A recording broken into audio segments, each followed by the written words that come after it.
Welcome to the land of morning calm, South Korea, a nation where ancient traditions sit shoulder to shoulder with dazzling modernity.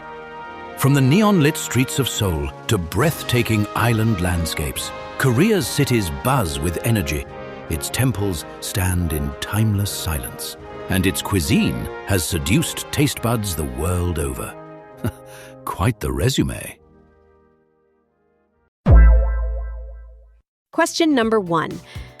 Which bird is the national bird of South Korea?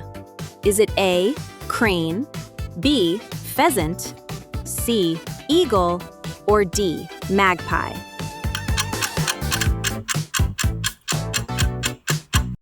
The correct answer is D, magpie.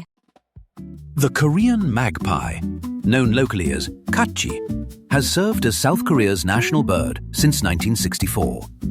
With its jet-black head, gleaming white flanks, and iridescent blue-green tail, it is, by any reasonable assessment, a bird that takes its appearance rather seriously.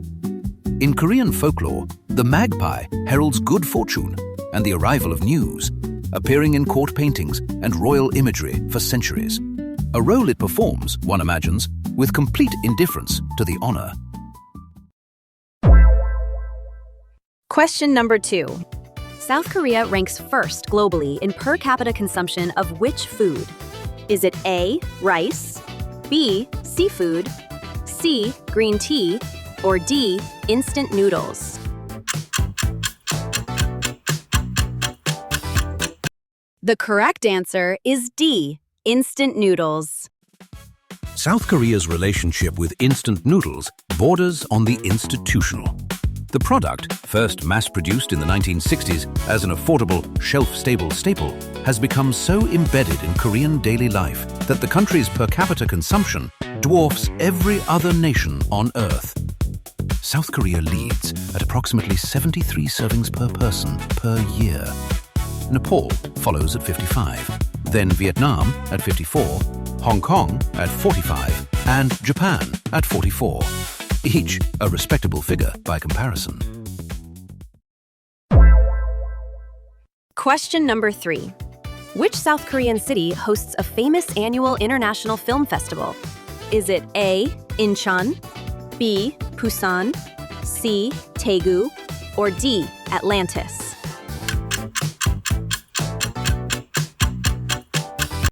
The correct answer is B, Busan.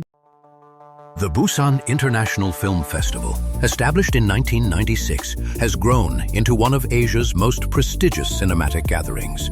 Held each October in South Korea's second-largest city, a dense coastal port on the country's southern tip, the festival serves as the primary launchpad for new Asian cinema, drawing filmmakers, distributors, and critics from across the continent.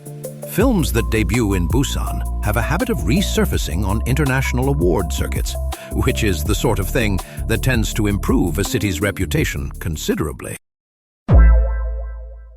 Question number 4. What is South Korea's traditional underfloor heating system called?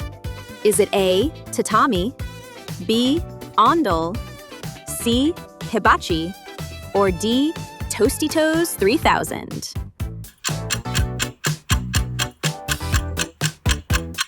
The correct answer is B, ondol. Ondol is one of the oldest continuously used heating technologies in the world, with early forms traced back thousands of years on the Korean peninsula. The system directs heat beneath the floor, originally via smoke from a wood fire, today through hot water pipes, turning the entire surface into a radiator. Since Koreans have traditionally eaten, socialized, and slept at floor level, ondol was less a luxury than a structural prerequisite for civilized existence. Question number 5. What global record does South Korea's soju hold among spirits?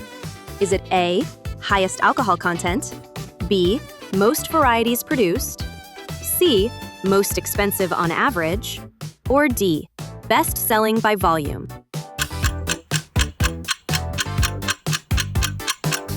The correct answer is D, best selling by volume. Soju is a clear Korean spirit, distilled from rice, wheat, or sweet potato, and consumed at volumes that would give most European nations pause. The country's leading brand, Jinro, has repeatedly claimed the title of the world's best-selling spirit by total volume, outpacing Johnnie Walker, Smirnoff, and Bacardi. Priced for accessibility and clocking in at roughly 20% alcohol, soju is served at virtually every Korean meal, which, statistically speaking, appears to be quite a lot of meals. Question 6. What do the famous stone statues on South Korea's Jeju Island depict? Is it A, dragons, B, turtles, C, lions, or D, grandfathers?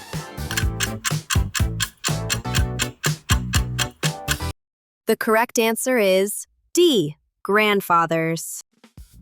Dol Harobang, stone grandfathers.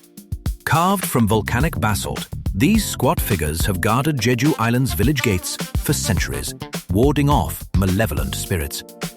Waist-high, with bulging eyes and hands clasped over rounded bellies, they are Jeju's most cherished icon. Visitors rub their noses for luck, which, one suspects, explains the weary expressions. And now, let us tally the spoils of your knowledge. If you got 0 or 1 correct, you are Ramyeon Ron, a well-meaning tourist whose entire understanding of Korea begins and ends at the convenience store noodle aisle. And if you got 2 to 5 correct, you are Hallyu Han, a dedicated devotee of the Korean wave, conversant in kimchi, K-pop, and precisely enough history to sound impressive at a dinner party. But if you got all 6 correct, you are the Grand Historian, a formidable authority on Korean civilization, whose command of Joseon dynasties, fermented condiments, and underfloor heating systems is, frankly, both admirable and slightly alarming.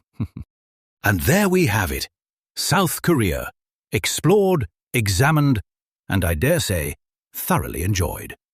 Whether you emerged a seasoned scholar or a bewildered soul clutching a cup of instant noodles, I trust the experience was at least mildly instructive. Until next time, annyeong.